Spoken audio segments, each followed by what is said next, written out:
Há soldados que juram que o fósforo branco tem cheiro de inferno. Não é apenas fumaça, não é apenas fogo. É algo que nasce no ar, se espalha como névoa branca e densa, e depois revela sua verdadeira natureza. Partículas incandescentes que queimam a 2.700 graus Celsius, grudando na pele, atravessando o músculo, chegando até o osso. E não param.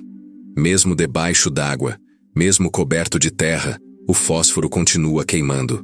Porque ele não precisa de combustível. Precisa apenas de oxigênio. E enquanto você respirar, ele queima. Esta é a história da granada que nasceu para esconder soldados e acabou revelando o inferno. Em 1916, nas trincheiras enlameadas da Primeira Guerra Mundial, o exército britânico introduziu uma arma que parecia genial em sua simplicidade: a granada de fósforo branco. A ideia era clara: criar cortinas de fumaça para esconder o avanço das tropas, proteger pela ocultação, salvar vidas através da invisibilidade. O fósforo branco era perfeito para isso. Um elemento químico que se inflama espontaneamente ao contato com o ar. Basta expô-lo ao oxigênio e ele entra em combustão imediata, gerando nuvens densas de fumaça branca pura. Em questão de segundos, uma única granada podia criar uma cortina impenetrável de 17 metros de diâmetro. Era uma arma defensiva, uma ferramenta de proteção, ou deveria ser. Mas havia algo no fósforo branco que ninguém havia calculado completamente. Quando ele queima, não é apenas fumaça que se espalha. São fragmentos incandescentes, partículas que voam pelo ar como estrelas brancas e caem sobre tudo. E quando caem sobre a pele humana, começam a queimar. E queimam. E queimam. Os primeiros relatos vieram das próprias trincheiras britânicas. Soldados atingidos acidentalmente por seus próprios dispositivos de fumaça. As feridas eram diferentes de qualquer coisa que os médicos de campo já tinham visto. O fósforo atravessava a pele e continuava queimando por dentro.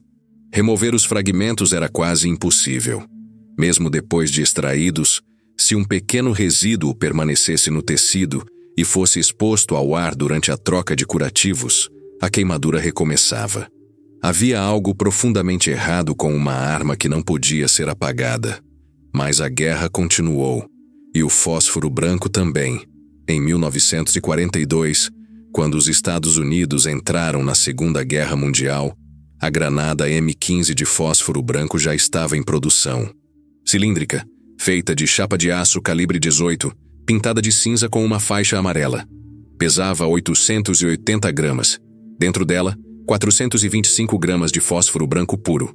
Um fusível M206A2 no topo. Tempo de detonação: 4 segundos e meio.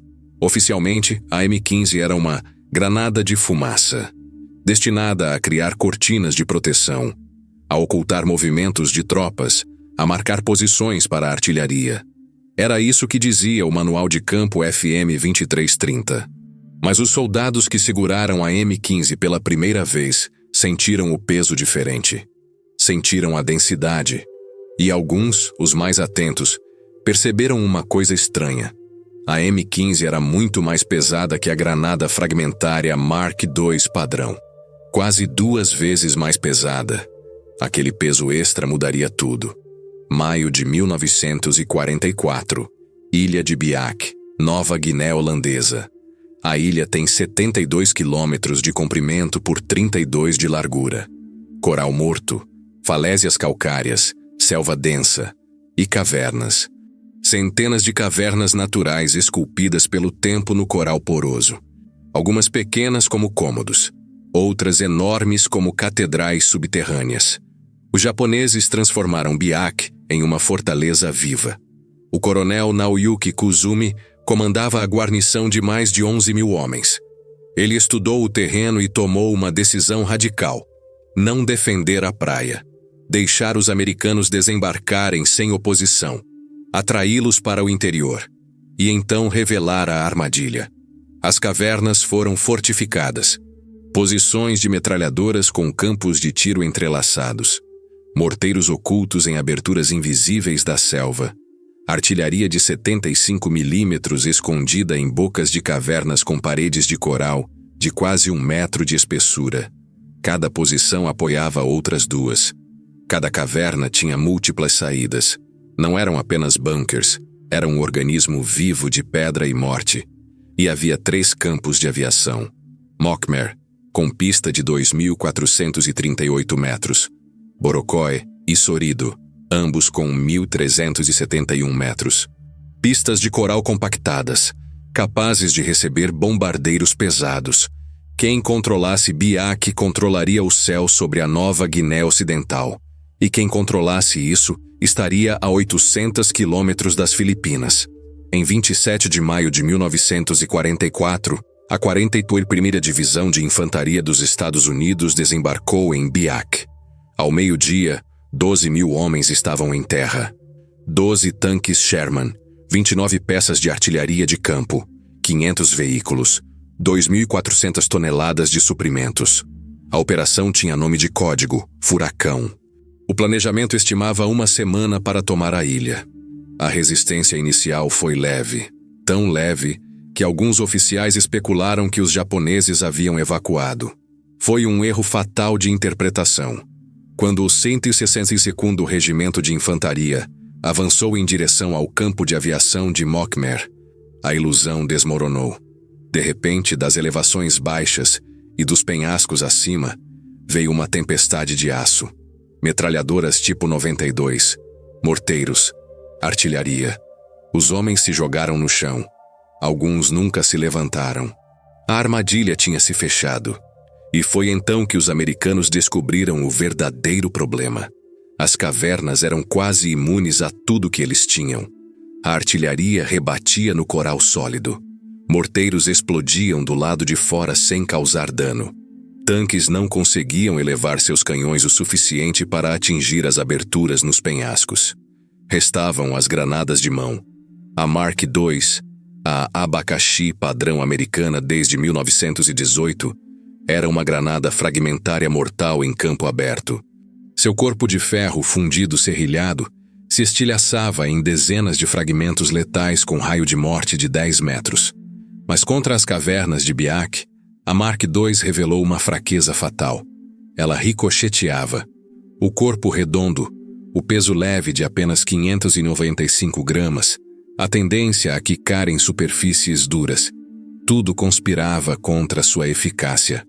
Os soldados tentavam arremessar através das estreitas fendas de tiro, aberturas de apenas 20 centímetros de largura, em ângulos impossíveis. E viam suas granadas baterem na parede de coral, rolarem de volta e explodirem do lado de fora. Fumaça, barulho, nenhum efeito. Os japoneses esperavam e contra-atacavam. As baixas começaram a subir. 7 homens mortos no primeiro dia tentando tomar uma única posição.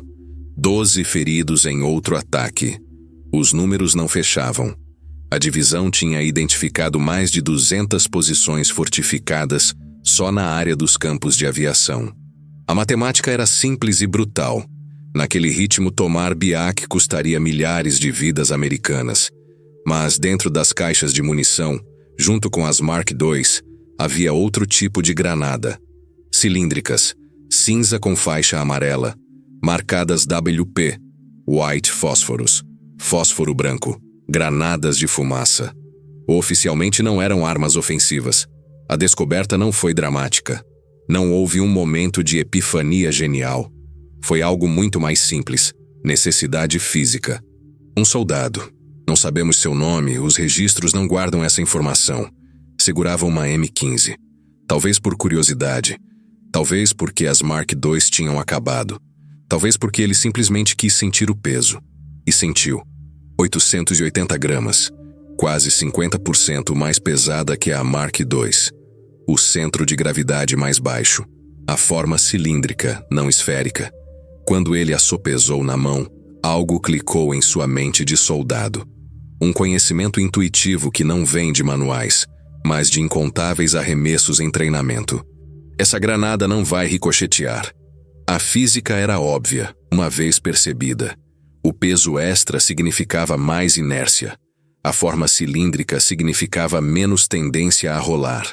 Quando arremessada, a M15 voaria em trajetória mais estável, e ao impactar, cairia como uma pedra em vez de quicar como uma bola. Alguém tentou. A primeira M15 arremessada contra uma caverna entrou pela fenda de tiro como se tivesse sido projetada para isso, e então revelou sua segunda natureza. 4 segundos e meio depois, a granada explodiu. Não com o estampido seco de explosivo, mas com algo diferente. Uma detonação mais suave, quase abafada. E então veio a fumaça. Mas não era apenas fumaça. O fósforo branco se dispersou em centenas de fragmentos incandescentes, cada partícula queimando a 2.700 graus Celsius. Dentro do espaço confinado da caverna, aqueles fragmentos ricochetearam nas paredes de coral, caíram sobre equipamentos, sobre corpos, e começaram a queimar tudo que tocavam. A madeira das estruturas de suporte, as caixas de munição, a carne humana. E a fumaça, densa, branca, sufocante, preencheu cada centímetro da caverna. Não era apenas fumo. Era pentóxido de fósforo, tóxico. Quando em contato com a umidade dos pulmões ou dos olhos, formava ácido fosfórico. Cada respiração queimava. Cada piscada ardia. Dentro da caverna, a temperatura disparou. O oxigênio foi consumido. A luz desapareceu por trás da cortina branca, e a metralhadora tipo 92 silenciou. Os soldados americanos olharam uns para os outros. Aquilo havia funcionado. Não da maneira que o manual descrevia, não como uma cortina de fumaça para ocultar movimentos, mas como algo muito mais definitivo. A M15 não tornava a caverna invisível, tornava-a inabitável. A notícia se espalhou, não através de ordens oficiais ou diretivas de comando, mas da forma como a informação sempre viajou entre soldados, boca a boca, trincheira a trincheira, esquadrão a esquadrão. Use a Willie Pitt, a M15. A de fósforo branco. Ela é mais pesada, ela entra, e ela funciona. Em 1º de junho, o 186º Regimento de Infantaria começou um novo ataque. Desta vez, cada esquadrão carregava a M15, não como granadas de fumaça, mas como armas de assalto para cavernas. Os resultados foram imediatos. Posições que haviam resistido por dias caíram em minutos. O avanço que havia estagnado a menos de 2 quilômetros da praia retomou. Em 3 dias, a divisão avançou mais de 1.000 metros, mais do que nos 7 dias anteriores, e as baixas caíram, dramaticamente. Antes da M15, uma média de 3,2 baixas americanas para cada caverna eliminada. Depois da M15, 0,8 baixas por caverna. A diferença não estava apenas nos números, estava na física brutal do combate. Com as Mark II, os soldados precisavam se expor repetidamente, arremessando granada após granada, esperando que uma finalmente entrasse. Cada tentativa era uma chance para os defensores contra-atacarem. Cada segundo exposto era uma sentença de morte potencial. Com a M15, um único arremesso bastava. A granada entrava, detonava, e a posição ficava silenciosa.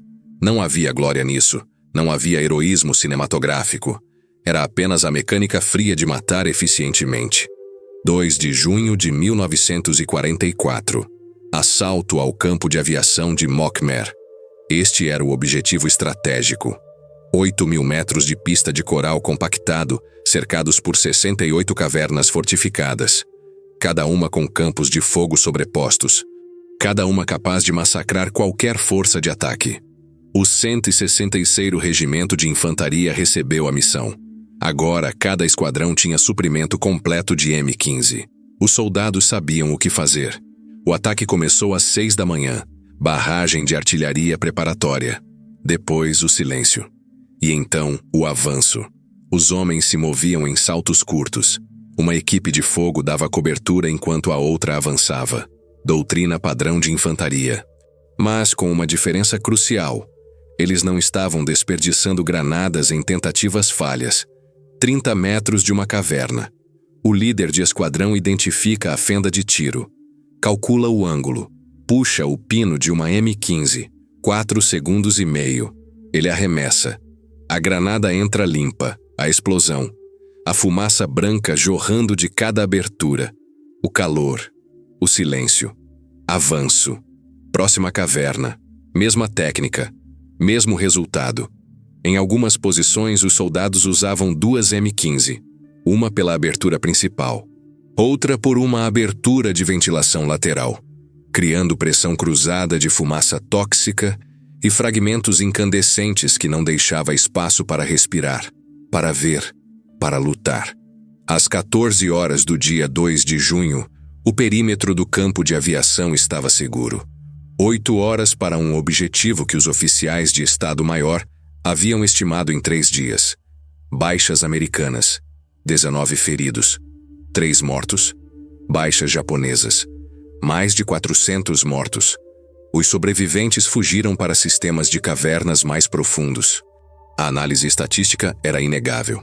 A 41ª Divisão eliminou 312 posições fortificadas durante a campanha de Biak. Usando as taxas de baixas anteriores à adoção da M15, isso teria custado aproximadamente 998 baixas americanas.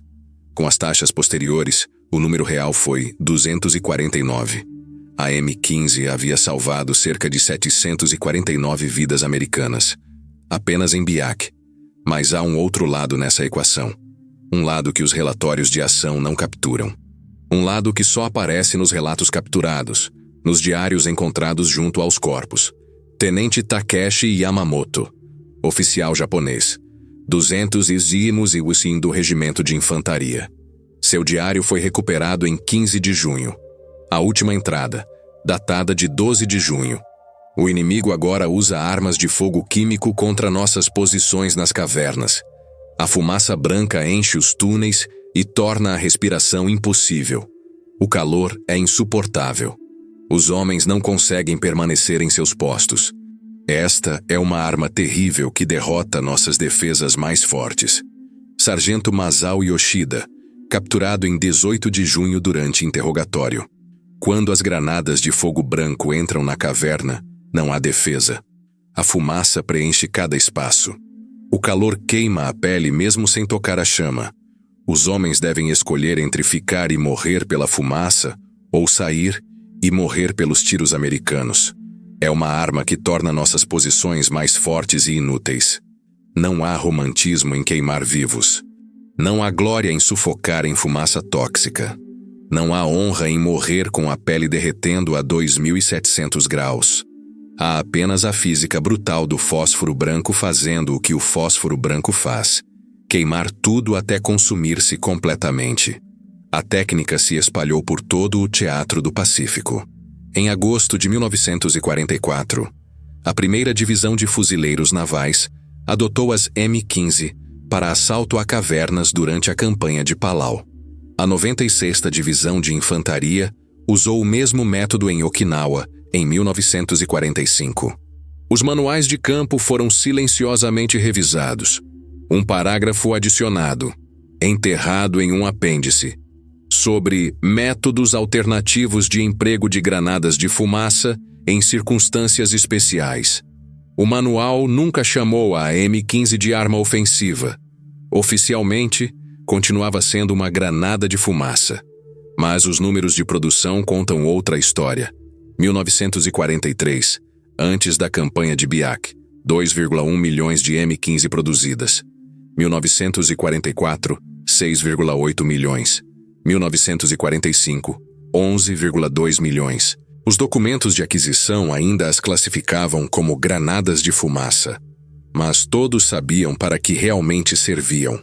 Estimativas conservadoras sugerem que o método da M15 preveniu entre 4.000 e 6.000 baixas americanas durante o último ano da guerra. 4.000 homens voltaram para casa, que tiveram famílias, que viveram vidas completas. Pelo menos 5 citações da Medalha de Honra americana mencionam explicitamente o uso de M15 para eliminar posições inimigas. Durante a liberação de Cherbourg, em 1944, um único batalhão de morteiros, o 8º Sebucésimo, disparou 11.000, 899 projéteis de fósforo branco sobre a cidade. E do outro lado? Do lado que queimou? Não sabemos quantos morreram pelo fósforo branco. Os registros japoneses não fazem essa distinção. Morte por bala, por explosivo, por fogo químico, tudo registrado simplesmente como morto em combate. Mas sabemos o que o fósforo branco faz a um corpo humano. Queimaduras de 3º grau que atravessam a pele e chegam ao músculo. Fragmentos que continuam queimando por dentro. Fumaça que corrói os pulmões. Ácido fosfórico formando-se em contato com os tecidos úmidos. As vítimas de fósforo branco não morrem rapidamente. Morrem em agonia. E mesmo aqueles que sobrevivem ao contato inicial carregam as cicatrizes pelo resto da vida. Tecnicamente, o fósforo branco não é considerado uma arma química pela Convenção sobre Armas Químicas, porque age como incendiário, não através de ação química sobre processos vitais. É uma distinção legal, uma linha tênue entre o permitido e o proibido. A M15 continua em uso até hoje. Não mais com essa designação, foi substituída por modelos mais modernos. Mas o conceito permanece. Granadas de fósforo branco fazem parte do arsenal padrão de infantaria. Oficialmente para cortinas de fumaça e marcação. Oficialmente. Todo soldado moderno que usa uma granada de fósforo branco para limpar uma posição fortificada está empregando uma técnica desenvolvida nas cavernas de coral de Biak, em junho de 1944. E aqui está a ironia final. A ironia que fecha o círculo. A M15 foi projetada para salvar vidas através da proteção, para esconder soldados por trás de cortinas de fumaça, para permitir que homens avançassem sem serem vistos, mas salvou vidas de outra forma, não escondendo, mas revelando, não protegendo, mas queimando. A arma defensiva se tornou ofensiva, a cortina de fumaça se tornou inferno. O que deveria ocultar passou a consumir. E funcionou. Funcionou terrivelmente bem. Quantas vidas americanas foram salvas porque a M15 entrava nas cavernas quando a Mark II ricocheteava? Centenas, talvez milhares. Quantas vidas japonesas terminaram queimando a 2.700 graus em uma caverna preenchida de fumaça tóxica? Não sabemos. Nunca saberemos. Há uma conta que nunca fecha completamente. Um cálculo moral que não tem solução matemática. É possível justificar o uso de uma arma que causa sofrimento extremo se ela reduz o sofrimento total? Se matar 100 homens queimados evita a morte de 200 em combate prolongado, a equação é moralmente válida? Não há resposta confortável. Apenas o fato histórico, frio, registrado em relatórios de ação, listas de produção e cicatrizes que nunca desaparecem completamente. A M15 foi a granada que salvou vidas queimando vidas. E essa ironia, essa ferida central, nunca se fecha. O fósforo branco ainda queima, mesmo depois que a guerra acabou, mesmo depois que os soldados voltaram para casa, mesmo depois que Biak se tornou uma nota de rodapé em livros de história. Porque há coisas que não podem ser apagadas, nem com água, nem com tempo, nem com silêncio.